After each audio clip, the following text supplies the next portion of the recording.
Sekarang karena pasal kedua sudah,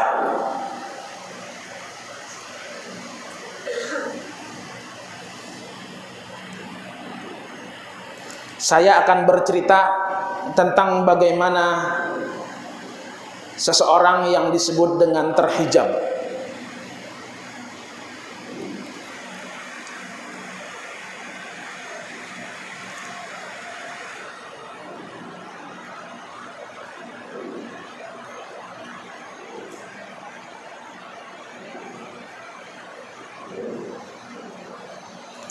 Maaf karena pertemuan kita tidak setiap saat. Perjumpaan saya sebelumnya itu 6 tahun yang lalu di surau tuan guru kita. Kemudian di Bangjai dengan pelatihan mubaligh tasawuf saat itu 6 tahun yang lalu. Jadi kemungkinan saya datang kembali lagi mungkin 2026. Karena ini adalah pertemuan yang istimewa, saya ingin menyampaikan kunci-kunci. Di dalam kitab Miftahus Sudur pasal ke-6 disebutkan, wa amma tauhidu bila ilaha illallah. Adapun cara mengesahkan Allah adalah bila ilaha illallah dengan cara la ilaha illallah. Mengesahkan Allah adalah dengan la ilaha illallah.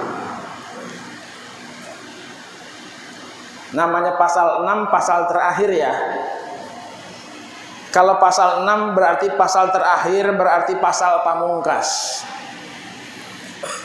Kalau pasal ke-6, pasal pamungkas, berarti orang yang diajak bicara bukan orang-orang yang level bawah. Tapi tidak apa-apa, kita dapat informasi kelas atas.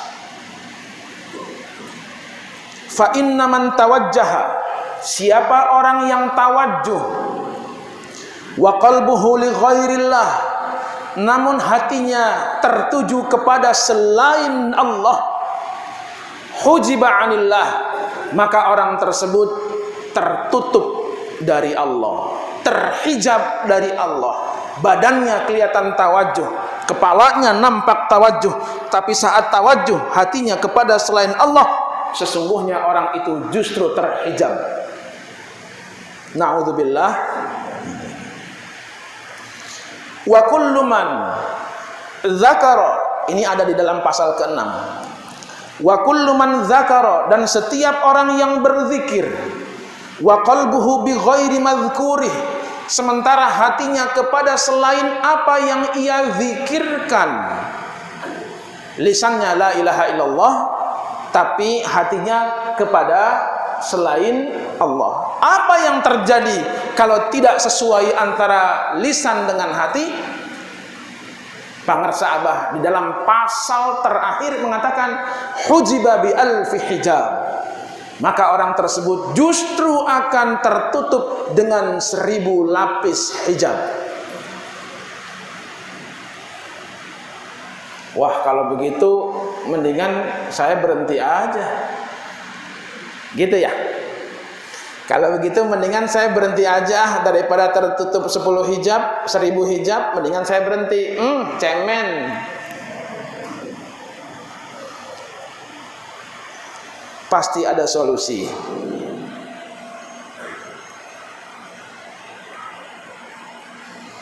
Apa solusinya supaya tidak terhijab?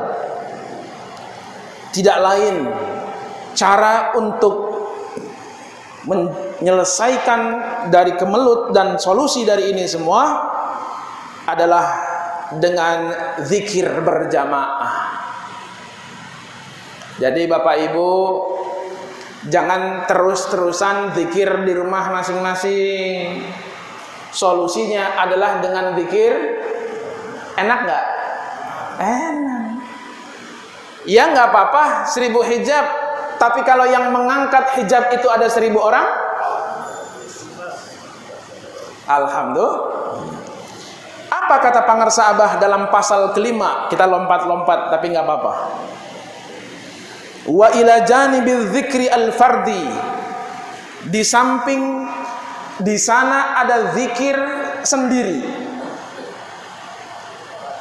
bil kaifiyah, dengan cara, wal adadil marsumin, dengan bilangan yang sudah ditentukan, fi tariqis sufi.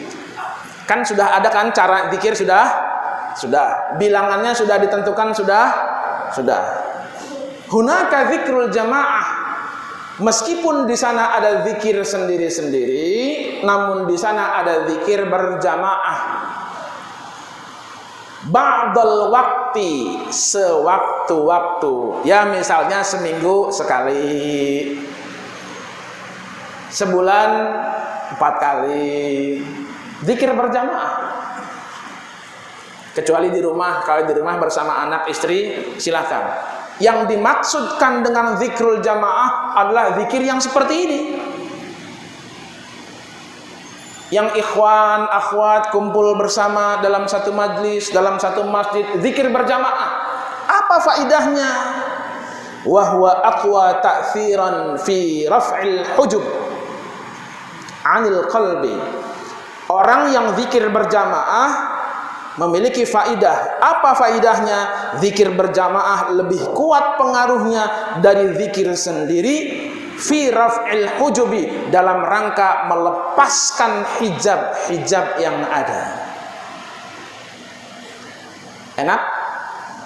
Makanya perlu zikir jamaah ya. Min zikril wahidil wahdah, daripada zikir sendiri. Apa manfaat kedua zikir berjamaah? Manfaat zikir kedua adalah wa fi dzikril jama'ati yahsulu likulli dzakirin thawaba dzikrihi bi nafsihi wa thawaba sima'i dzikri min ghairihi. Orang yang zikir berjamaah mendapatkan pahala bukan cuma sendiri. Contoh, kita zikir 165, pahalanya berapa? Bukan 165, tapi 165 dikali semuanya. Tuh, kan lumayan. Besok-besok nggak zikir lagi kan? Akumulasi. Ya nggak begitu, men. Satu orang 165, berdua akumulasi jadi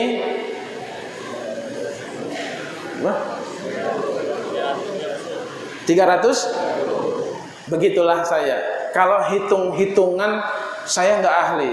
Saya bukan orang yang hitung-hitungan, tapi saya orang yang suka bagi-bagian. Jangan diikutin ya. Ini kan udah mulai sepaneng saya. Makanya saya berdiri, izin ya, maaf ya. Apa manfaat lagi zikir berjamaah? Wa qad amara subhanahu wa ta'ala bit-ta'awun wa 'alal birri wat taqwa. Di situ akan terjadi tolong-menolong. Loh, tolong-menolong apa? Satu orang yang sedang terhijab, dia nggak akan mampu melepaskan 1000 hijab, tiba-tiba dibantu oleh yang lain. Sesungguhnya al-arwah yaski ba'duhum ba'da. Roh kita itu sesungguhnya, kata Rasul, saling mengisi.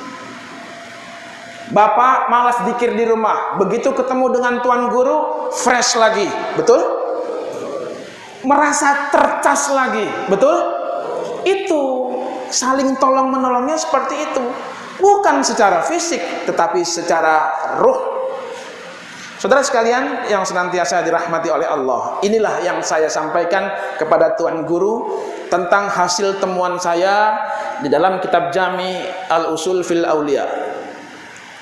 Ntar dulu saya buka halaman berapa ya Miftah Sudurnya itu.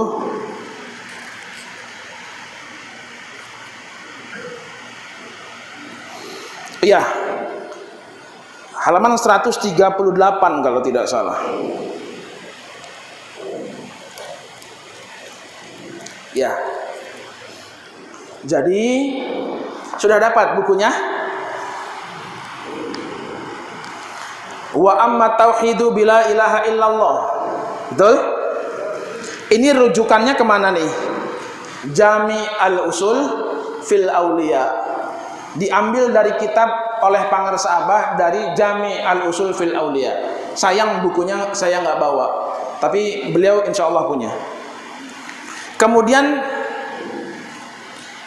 Lihat halaman 139. Wa aslu dzikri at-taladzuz wal halawah. Lihat rujukannya, diambil dari kitab apa? Jami al-Usul fil Auliya.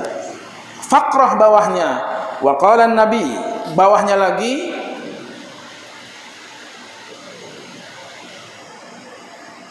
halaman 141. Halaman 141, lihat merujuk kepada kitab apa? Jami al-Usul fil Auliya. Lihat bawahnya lagi, maqala ahadun la ilaha illallah mukhlishan. Lihat rujukannya, Jami al-Usul fil Auliya. Jadi untuk pasal ke-6 pada bagian ini kebanyakan merujuk kepada kitab Jami Usul fil Auliya. Sebut nama kitabnya yuk, Jami al-Usul fil Auliya. Ulangi, Jami al-Usul fil Auliya. Sekali lagi, Jami al-Usul fil Auliya. Apa artinya? Kumpulan dasar-dasar dalam kewalian. Jadi ini kaidah-kaidah para aulia sehingga beliau menjadi para wali. Jadi ini buku yang luar biasa.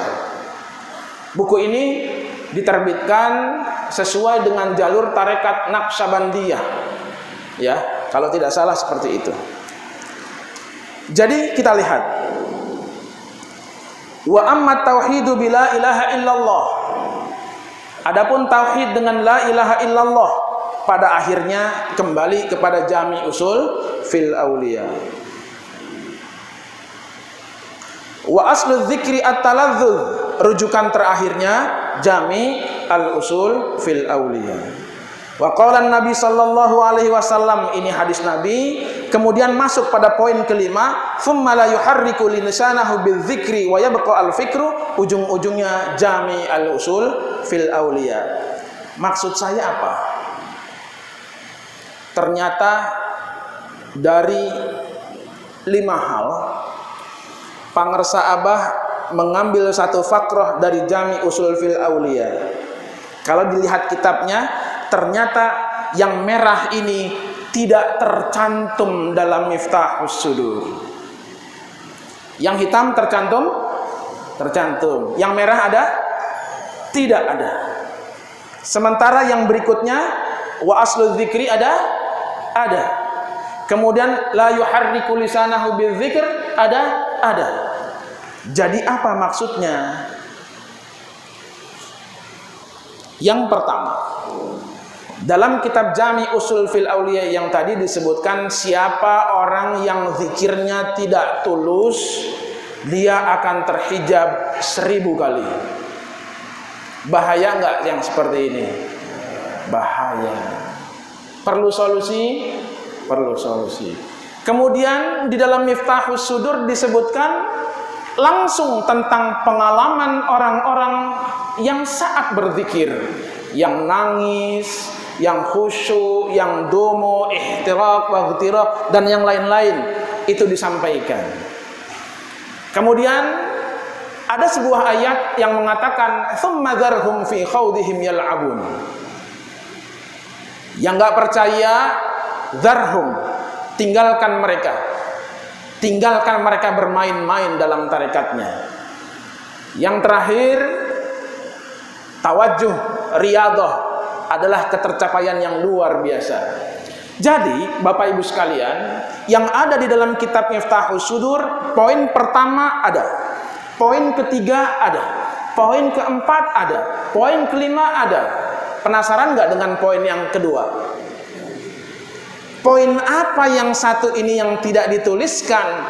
Ternyata begitu saya membuka kitab aslinya, ternyata disebutkan tentang zikir 5000. Pangersa Abah sudah tahu mengapa Pangersa Abah tidak mencantumkan zikir 5000 dalam Miftahus Sudur untuk meringankan ikhwan.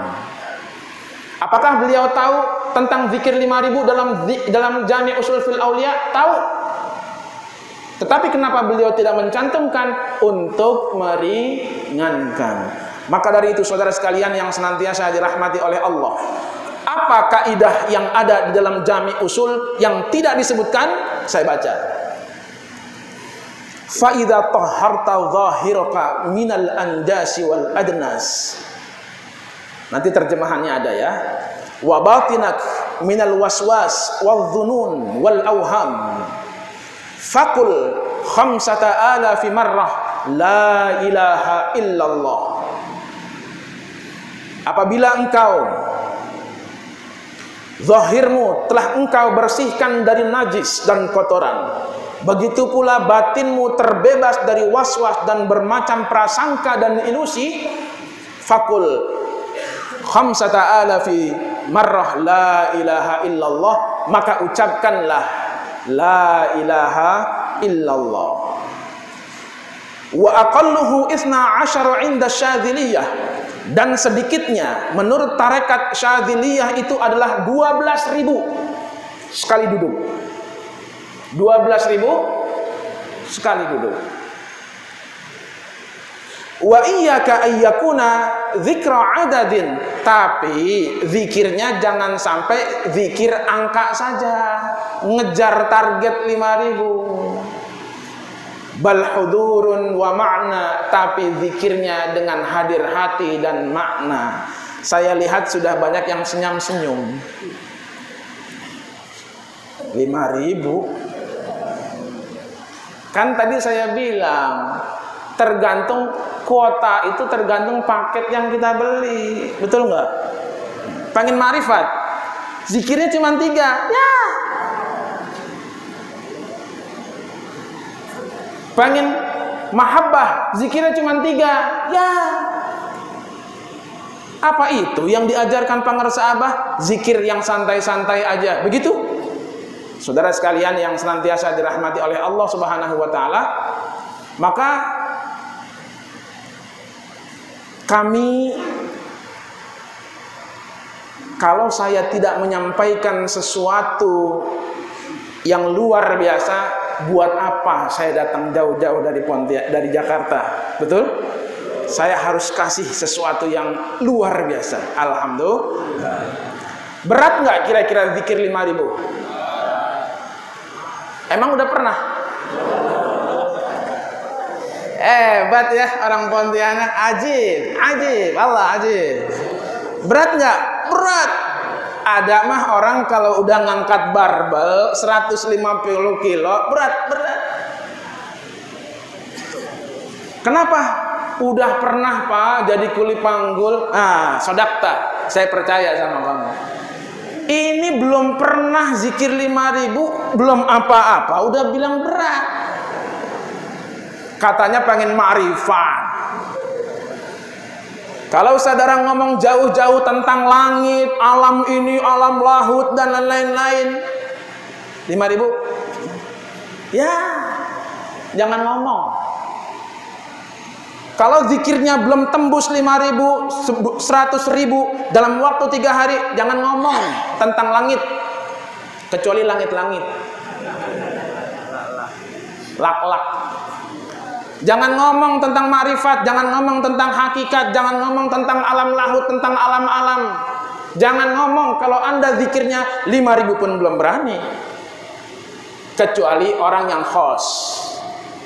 Misalnya orang yang khos itu secara zurriyah, ya, secara nasab zurriyah itu adalah keturunan Rasulullah, misal. Orang tersebut keturunan para aulia, misal. Orang-orang yang seperti itu sudah mendapatkan keberkahan dari orang-orang tuanya. Rabbi ja'alni muqimas salati wa min dzurriyyati. Sudah didoakan dari dulu. Kalau orang yang seperti itu, maaf ya, bukan ukuran kita. Tapi begitu saya menemukan zikir 5.000 seperti ini, maaf, saya uji coba dulu. Berapa menit? 1.000? Tebakan? Ya, bolehlah. Tapi saya biasanya antara 22 menit sampai 25 menit. Kalau bapak ngerokok 1 batang berapa menit kira-kira? Ada nggak semenit? Ngopinya? Ayolah, ayolah, jujurlah padaku. Baik, nanti kita coba ya. Kita akan coba zikir 500. Wah, 500 mah kita biasa. Oke, 1000. Kata pangresa Abah Nur Anom Mubarok, kalau kita lagi zikir dan merasakan bosan, ganti nada. Bukan ganti la ilaha illallahnya, tetapi ganti nada. Kan kita punya mobil matic, transmisinya matic. Ada gigi 1, 2, 3, 4, 5, 6, 7, 8. Kalau levelnya level Mercy antara 8 sampai dengan 9. Honda Accord yang baru bisa sampai dengan 9. BMW 320D itu 8. Apal. Ya. Iya. Jadi Bapak Ibu sekalian, frame kita mengatakan zikir 5000 itu berat atau tidak? Kalau mengatakan berat, ya sudah. Tapi Bapak Ibu sekalian, saya sudah melakukan uji coba, maaf, kurang lebih 3 tahun. 3 tahun saya coba jamaah saya juga sama Pak. Zikir paling 3, 165, Ustadz, Mubalik, pengasuh pesantren.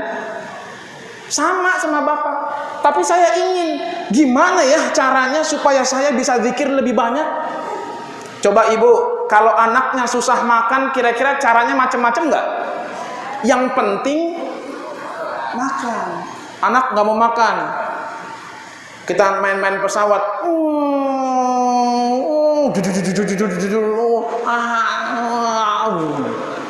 itu thoriqah, itu cara supaya anak mau makan. Sekarang bagaimana caranya supaya kita mau makan?